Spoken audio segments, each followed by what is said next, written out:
supplements.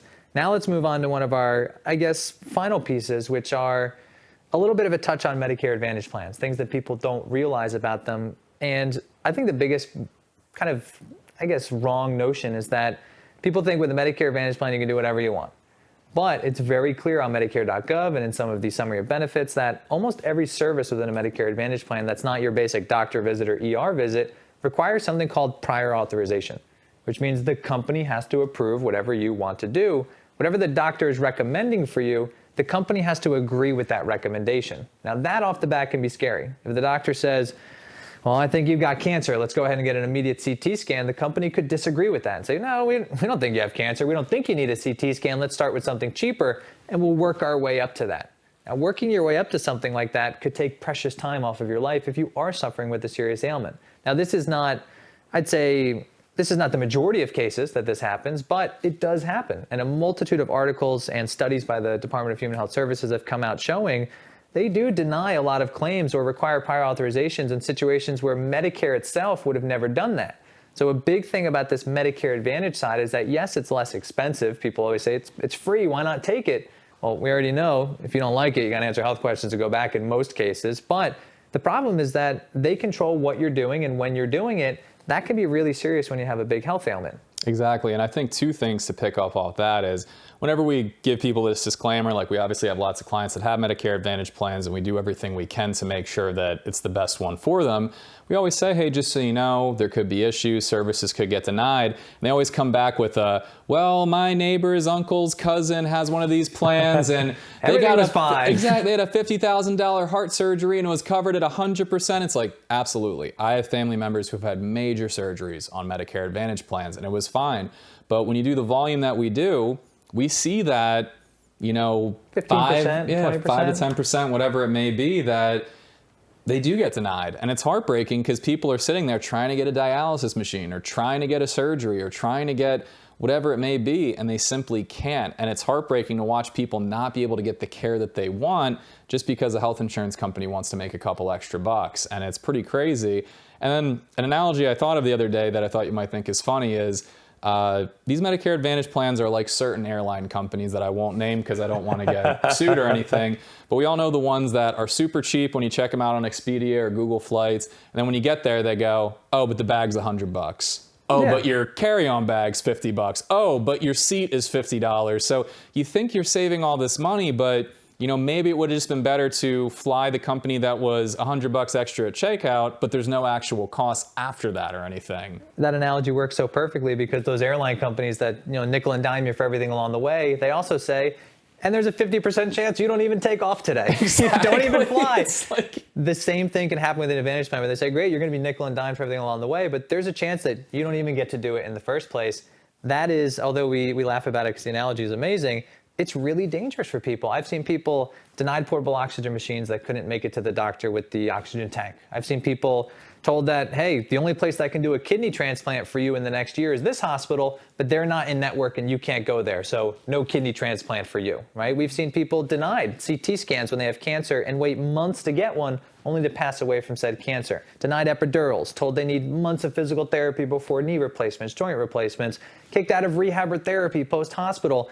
We have so much volume, as you've mentioned, that for every Susie or Janie down the street that says this plan is awesome, we get to see the Bobs, the Robs, the Sallys, that say, well, this actually almost ruined my life, if not caused my significant other to pass away because they were denied this type of care. That is so serious. And for us, what we always like to help people understand is that you're kind of rolling the dice in every scenario. If you roll the dice and it doesn't land on the number you're looking for, you don't get the care, and maybe that affects the rest of your life. There's a 1 out of 5 chance you get the wrong number, maybe a 4 out of 5 chance you get the right number. For me, I would never take the 1 out of 5 chance that it goes wrong if the difference of avoiding that is maybe paying $100 for a Medicare supplement, if I can afford or budget to do that. Some people we find, yes, they're in a really financial hardship situation. They've got to play that game of chess. They've got to take the risk and hope that everything goes well. And the companies know this because they provide a lot of incentives to stay healthy. They say, hey, here's a gym membership, here's nursing care, like a 24-hour nurse line. Here's like fitness videos and nutrition courses. Everything we can give you to stay healthy so that you don't end up in this position where you can't afford the care that you need. Just stay healthy and don't get sick. That's the motto. Stay healthy, don't get sick. Yeah. HMO, which is the most popular original Medicare Advantage plan, right? A HMO plan stands for Health Maintenance Organization. We're here to help you maintain your health, not treat you when you get sick. That's going to cost you a little bit extra, right? And we talk about these issues with, prior authorizations, claim denials, et cetera. There are definitely some companies that are worse with it than others. And just recently, we flew out to Vegas to go to a Medicare conference, and we actually met some smaller carriers, smaller Advantage plans, not your big name brand guys, but people who are in the Midwest or just in the South. And they let us know, yeah, we think that claim denial stuff is sick. That's awful. We created this Medicare company just so that we didn't provide the doctor any friction, as they call it. We didn't ask the doctor to jump through a bunch of hoops. If the doctor says you need it, we'll approve it. Whereas the bigger companies, it's all about the bottom line, right? If the doctor says you need it, well, we got to decide if you need it too, because our bottom line is coming into effect. Those board members and those, major people involved in these companies, they've got a fiduciary responsibility. How do we make sure we're making money? It's not that, oh, I feel so bad for poor Sally. It's Sally is client number 397, and this is how much we've spent on her this year. And can we afford to do that, or is there a way we can do something cheaper instead? Yeah, it's crazy. To kind of piggyback off two of those points. The first thing is some of the articles that we've read are these large health companies have these algorithms that basically send a bunch of cases to a doctor, and it's like tens of thousands a day in some case, and the doctor is just sitting there denying, not even looking. It's just they have a software that says deny, deny, deny, and it's like, it's insane. And I think another thing is you mentioned an HMO. The two most popular types of Medicare Advantage plans from what we see are HMOs and PPOs. And an HMO is a truly closed network unless it's an emergency and you're like out of state or something like that. And even that could be a pain to try to retroactively fix stuff. The other thing is a PPO. And I think there's a lot of disinformation about PPOs, like you said, because a lot of people say, oh, nationwide network, and they kind of assume a PPO is every doctor everywhere. A PPO is truly a flexibility. And it's the idea that you can leave the network hypothetically as long as both the insurance carrier and the doctor agree. And even if they do agree, the cost is probably going to be higher. The cost for going outside of the network could be considerably higher when all is said and done. I love that point, because everybody always tells me, the clients come in and say, well, they have a PPO, they can go to any Medicare doctor. And I say, no, if the doctor accepts the terms and conditions, they can go there. They just can't go. And every week we face a scenario where, say I call a doctor's office and say, hey, will you take this company A PPO? And they say, absolutely not.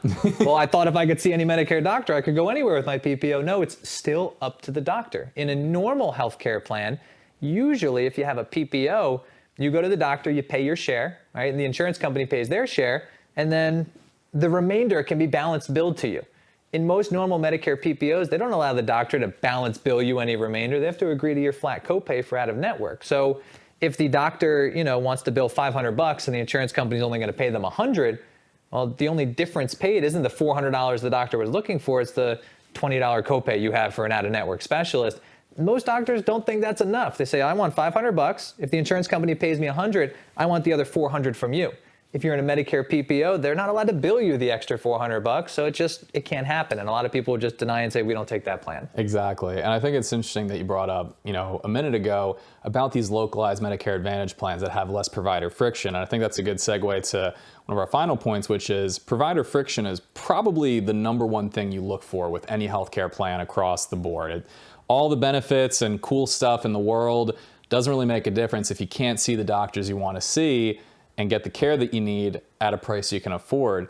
But we've found actually, in our home state, we see there's more provider friction with Medicare Advantage plans as compared to original Medicare. But when you guys went out to Vegas, you found that certain states had more provider friction within original Medicare because there's so much Medicare fraud in certain states that the federal government is looking back and saying, hey, we can't touch this stuff because it's just not working out for us. It was very seldomly does that happen, but that was a very unique situation in which, yes, some areas have so much Medicare fraud, somebody billing for 1 million electric wheelchairs that they never sold or bought and then getting all that money in, that Medicare itself is saying, whoa, we got to take a really close look at this and make sure this is necessary. I would say that's the 1 in 100 situation in which Medicare has a bit more friction when there's an area of a lot of fraud. But I definitely think it's important to notate that different areas, the Advantage plans have more or less, friction as well. New Jersey, as you mentioned, one of the reasons we have so much friction, I think, is that the doctors are so busy.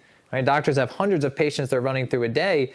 if they're asked to jump through 10 hoops to get something simple approved, they're going to say, I don't have time to do that. I can't get this person back in here 10 more times for 10 more tests to get them the one thing that I know they need right now because I'm a doctor and I'm good at what I do.